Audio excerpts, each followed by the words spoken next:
Game Empire, I'm going to show you how to play Paperback. It's a really fun word game. It's one of my favorite games. So I really enjoy showing others how to play this game. So we'll get started. Basically, this is the setup. Right here you have your 3 rows. Each stack represents a value.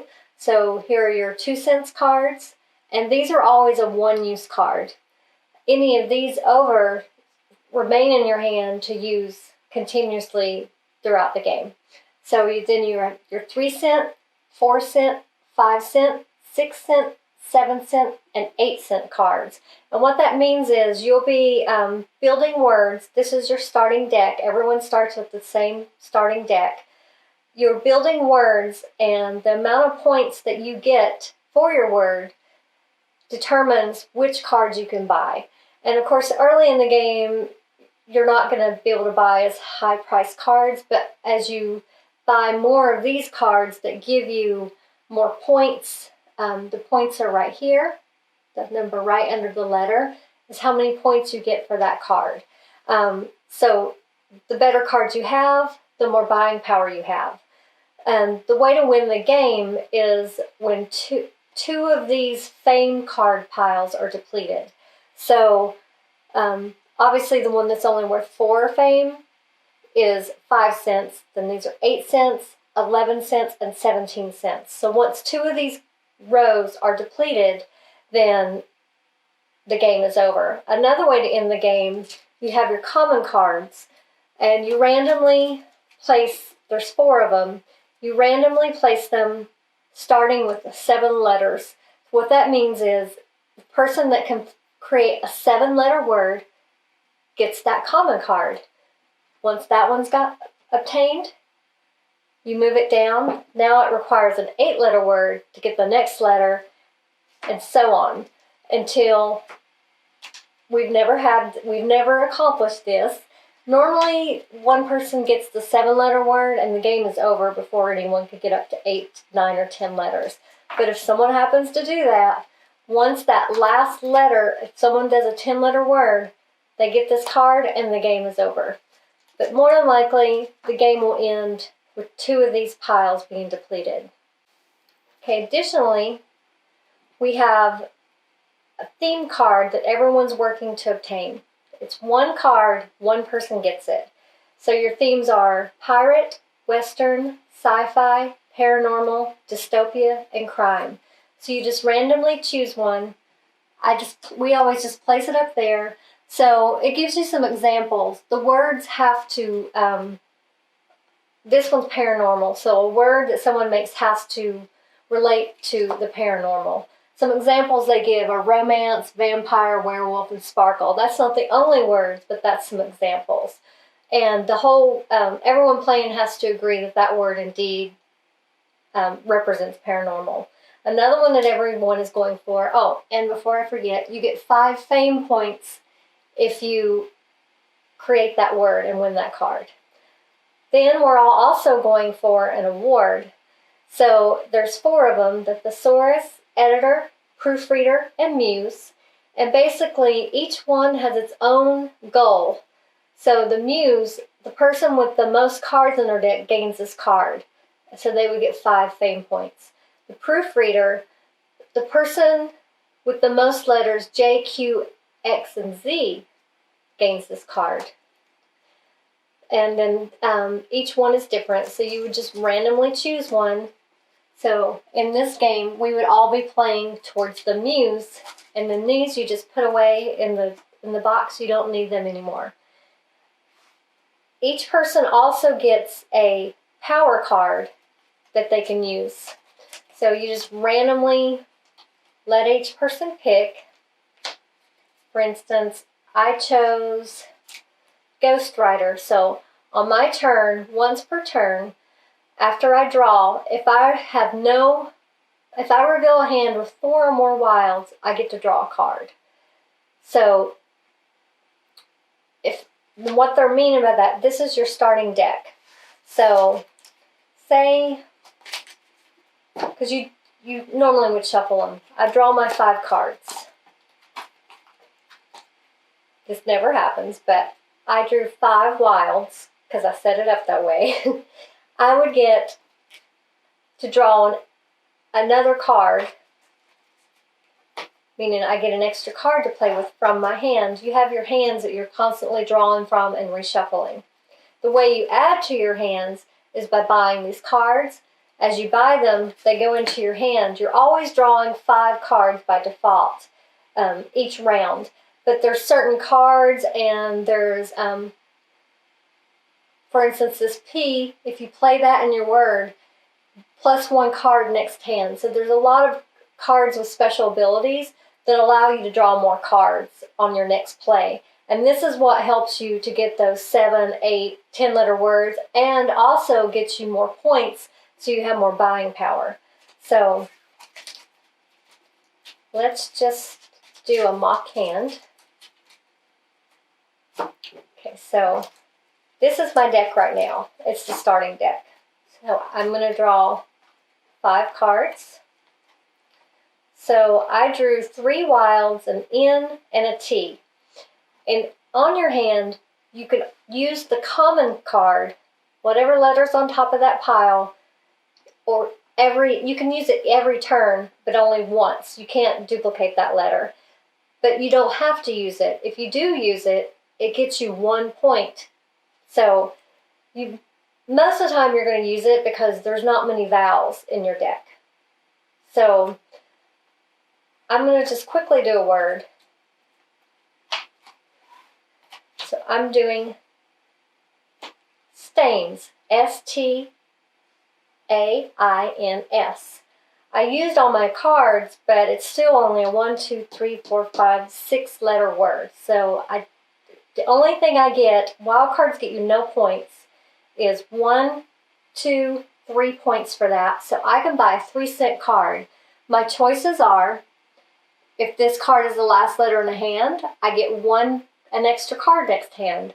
For the T, you may trash a card from your hand. If you do, you get plus 1 cent. Well, for me, I think the S is more valuable. Plus, if I had used it this turn at the end of my word, my next hand, after everyone else's went, when it's my turn again, I get 1 extra card. So when you play those cards, you leave it up to remind yourself, and then you just throw the others in your discard pile. You're always making a discard and draw pile. So I now have 1 extra card in my deck because I bought that 3-cent card. So let's pretend everyone's went. That would go in your discard pile, but I get to draw 6 cards this time. Since I only have 5, I then shuffle these, start my draw pile over, and there, ooh, I got my S again. So I have 2 wilds, R-L-S-S, and I've got an A and 2 wilds that I can use as vowels. So just quickly, I'm going to make the word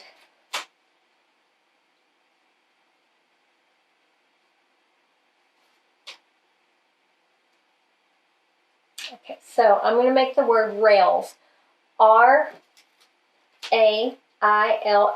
And the reason I would want to use this versus my wild is the wild is 0 points and this is 1 point. So 1, 2, 3, 4 cents basically. And next hand I get an extra card again. So then I'm going to pick which one. I can either choose this 4-cent word letters, or I can pick 1 3-cent letter. Anything 4 cents or below is what I can buy. Or I could choose 2 2-cent letters. These are good because they're always vowels, but they're one-time use. So I do tend to buy these quite often because it gives you more vowels. But in this instance, because you do want to, the more letters, the more likely you can get up to 7 letters. So these cards with 2 letters on them are very advantageous if you can use them properly. You have to use them in the order they are. You can't reverse the letters. So it's NG in your word. So that one's worth 3 points. This one's also worth 3 points, and it's the ST. So you just decide which one do you think you would possibly use more often. I'm going to try the NG since I have S's and T's. And then as soon as you take that card, you replace it. There's always 2 rows. You always pull down a card to replace the card you just played. This one is the only exception. There's only 1 pile of 2-cent cards. But all the other cards with letters you always replace the card underneath. So then I leave this up so I know. After everyone's played, I'll remember. I can draw 6 cards again. Put that in my discard pile. So I'm going to draw, again, I have 5 cards. And you just keep shuffling and reshuffling. And there's 6 cards. So I have a T, L, N, the A if I want to use it, and 3 wilds. So it's hard to think and talk, so I'm just going to do the same word I did before. S-T-A-I-N-S, stains. So that's a 1, 2, 3-point word. And so I have 3 cents to spend. So I am going to, this one, if word uses all your cards, you get an extra 2 cents, the L. And this one, you may trash a card from your hand. If you do so, it's 1 cent. I think the L, because of its special ability, would be more helpful. So that goes in your discard pile. Everyone goes. And then you draw 5 more cards. And you can see how you're gaining cards. It's going to be easier and easier to spell different words. Got my S again. So I have the SSR, 2 wilds and an A. So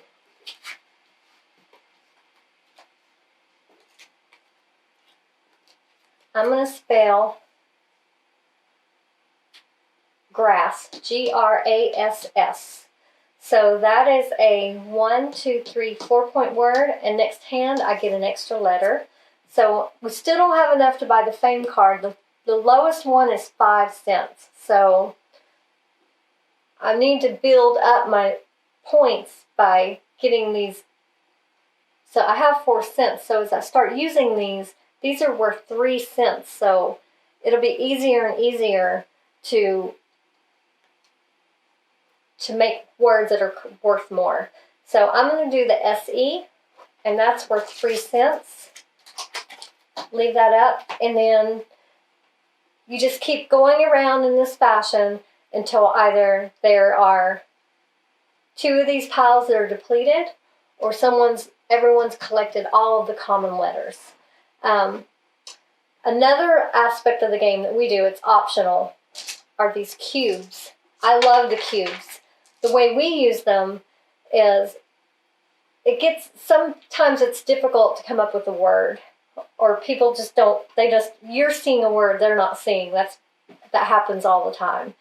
So you can tell that person, I have a 7-letter word that's worth so many cents. I can tell you for 1 cube. So we get 1 cube when others accept our help. The cubes are worth 1 cent. So say you've helped a couple of people, you already have 2 cents you can use anytime during the game when you're in the buying phase. I helped so much on a game where I had so many points for my hand, I was able to buy a 17-cent card. So it's a fun optional aspect of the game. And the rules have a few other optional ways you can use these cubes, but definitely they make it more fun. And it gives you a reason to help the people you're playing against, because it helps them a little, and it also gives you get money or a cube and a cent for your advice. The only thing I realized I didn't cover are on the fame cards, based on how many people are playing, determines how many are in a pile. One thing I forgot to mention are the fame card piles. You remove cards based on the amount of players. So for a 2-player game, you only have 4 of the 5 cent. And they have a couple different covers. These are not meant to be novel covers, but they all are the same amount. It's just to make a variation. So you would only have 4 of the 5 cent. This is a 2-player game. 4 of the 8 cent, 2 of the 11 cent, and only 1 of the 17 cent. And for a 3-player game, you would have 6, 6, 3, and 2. And it just goes up, and it's in the rules to tell you how many you have, or you can have in each pile. So you can see in a 2-player game, it would be pretty easy to deplete these 2 piles once you get up to that level. But mostly this pile goes first. It's only 5 cents. So usually that one is depleted. And a lot of times the 11 cent one gets depleted, because by the time you're to that point, it's pretty easy to get 11 cents in a turn once you have, because these are worth 4 to 5 cents each, these letters. So once you get up to be able to afford these letters, the game starts going faster and faster, and so it doesn't take that long to play a game, actually. And any cards you're not using, of course, you just set aside and put in the box.